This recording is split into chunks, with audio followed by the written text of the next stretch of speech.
జై శ్రీరామ్. 2022 నుంచి 2024 జూలై వరకు మొత్తం 11 ప్రెడిక్షన్స్ అనేవి ప్రూవెన్ అయ్యాయి. మరియు నా వాట్సాప్ గ్రూప్ లింక్ కూడా ఇచ్చాను క్రింద డిస్క్రిప్షన్లో. ఇది నిజమా కాదా అనుకుంటే కనుక ఈ 11 ప్రెడిక్షన్స్ అనేవి కింద డిస్క్రిప్షన్లో ఉంటాయి. మీరు చెక్ చేసి నిజమైతేనే నా వాట్సాప్ గ్రూప్ లింక్ యాడ్ అవ్వండి మరియు నా ఛానల్ని సబ్స్క్రైబ్ చేసుకోండి. మేషరాశికి అధిపతి కుజుడు.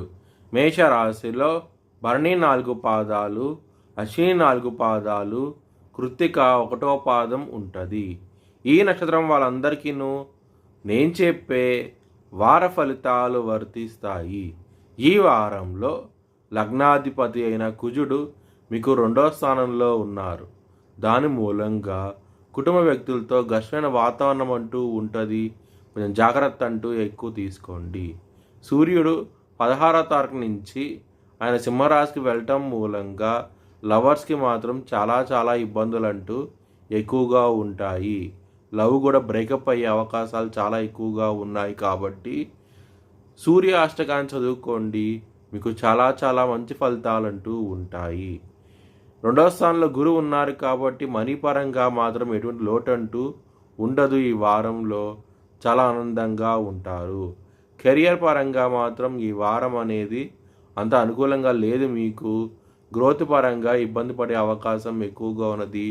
హనుమాన్ చాలీసా పారాయణం చేయండి, మీకు చాలా మంచి ఫలితాలంటూ ఉంటాయి. 7వ స్థానం అధిపతి అయిన శుక్రుడు సింహరాశిలో ఉన్నారు. సూర్యుడితో కలబోతున్నారు 16వ తారీఖు నుంచి మ్యారేజ్ పరంగా మాత్రం కొంచెం ఇబ్బంది పడే అవకాశం ఎక్కువగా ఉన్నది. లలితా సహస్రం పారాయణం చేయండి. మ్యారేజ్ అవ్వని వాళ్ళకి మాత్రం ఇంకా ఇబ్బందికరమైన వాతావరణం అంటూ ఉంటుంది. మీకు దగ్గర దాకా సంబంధాలు వచ్చి వెనక్కి వెళ్ళిపోవడం జరుగుతుంది. మీకు కొంచెం ఇబ్బందికరమైన వాతావరణం అంటూ ఉంటుంది. కాబట్టి మీరు లలితా సహస్రం పారాయణం చేయండి, మంచి ఫలితాలంటూ ఉంటాయి. బిజినెస్ పరంగా మాత్రం పెట్టుబడి అనేది తగ్గించి పెట్టుకోండి, మీకు చాలా మంచి ఫలితాలంటూ ఉంటాయి. ఈ వారంలో మీ భవిష్యత్ వివరాల కోసమై హెచ్ఎల్ఎన్ జ్యోతిష్యాలయాన్ని సంప్రదించండి.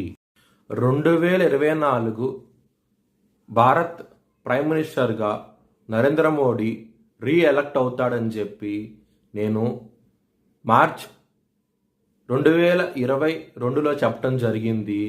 అది ఈ నెల ప్రూవ్ అయ్యింది. Thanks for watching this video. Please like, share and subscribe my channel.